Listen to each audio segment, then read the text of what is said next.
стана писмо към кмета господин Димитър Николов.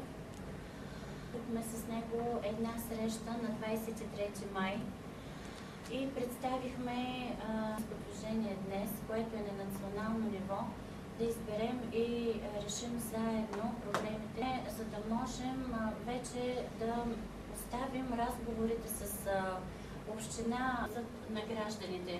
Те да бъдат, това тяхно мнение и мнението на гражданите съществуват, явни са тези проблеми. От 2 години ние съществуваме на територията на година и половина.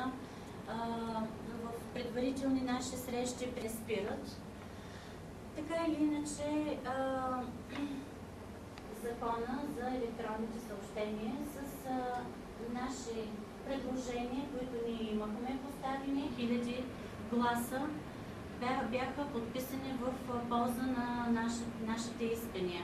В момента в град Бургас. Хората инициираха сами това какви въпроси да бъдат поставени в самата анкета и колко да бъдат... Година, т.е. говоря преди около 15 на година, когато имаше разкопки, опитаха с всичката подпочвена вода, която е на територията на Лазур и на територията на Морската градина, да я вкарат в този тръбопровод. По същия начин се опитаха да вкарат и всичката онази вода, която е по улиците от дъждовете. Но ако сега действа този канал, има вода в него, се ми вижда, че няма дъждове близо 30 дни, няма дъждове, което означава, че няма да има подпочвени води, кой знае какви. Остава варианта някой да го ползва за нещо друго. Но защо не се е намесила, която в момента прави едно информационно затъмнение на територията на град Бургас за замърсеност на въздуха, да не говорим, че там да покрият даден проблем или да опубличат даден проблем. Ние ще се постараем, разбира се, ако се съгласят и въпросните фирми, които ще бъдат проверявани. Всичко това, което се случва на тяхната територия, има наш човек по време на тази проверка, да бъде на 100% прозрачно. Надяваме се тази наша инициатива да послужи като пример на работните служители, които в момента са в неравностойно положение според нас и само да не загубят работата и дохода, който в момента е наистина много ценен, защото безработицата е много голяма, да имат смелостта да излязат пред хората и да кажат, че определеният работодател не спазва нормите за работа в България. Само да допълня, извинявай, тази инициатива стана достояние и факт, след като имахме достатъчно много оплаквания от такива служители при различни работодатели.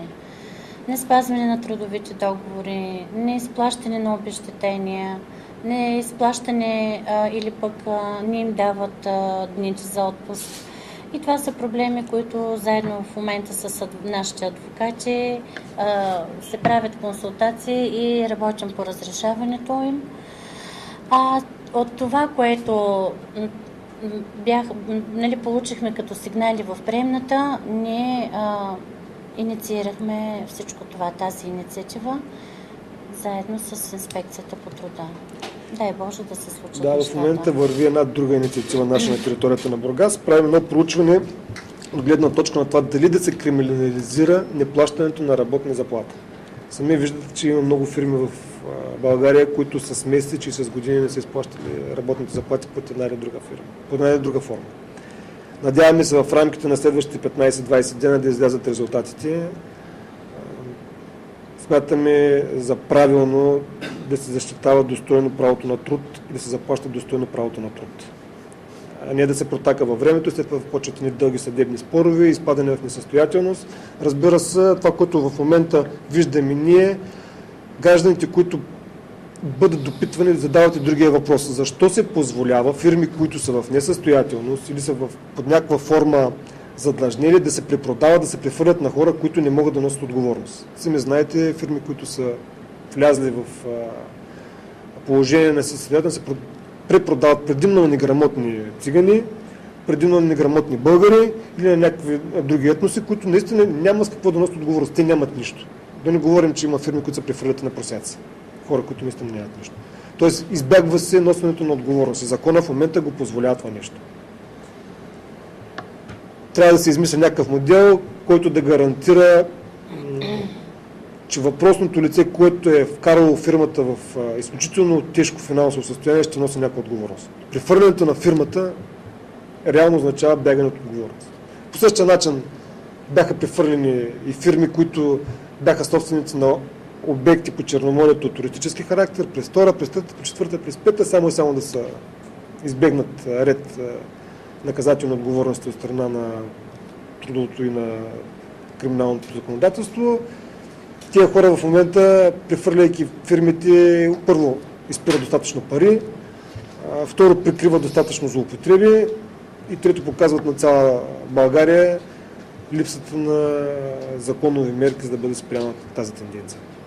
Идите, примерно една Франция или една Англия или една Австрия да фирма в несъстоятелност да почне да я прехвърлите на някой, на втори, на трети, на пети. Първо тази фирма, след като има задължения неплатени един месец, влизат всичките институции, които са отговорни за това. Било то данъчни, било то инспекции, било то хеите, почват да правят проверки, защо тази фирма в рамките на един месец не си е платила нещо, да ги чакат с години.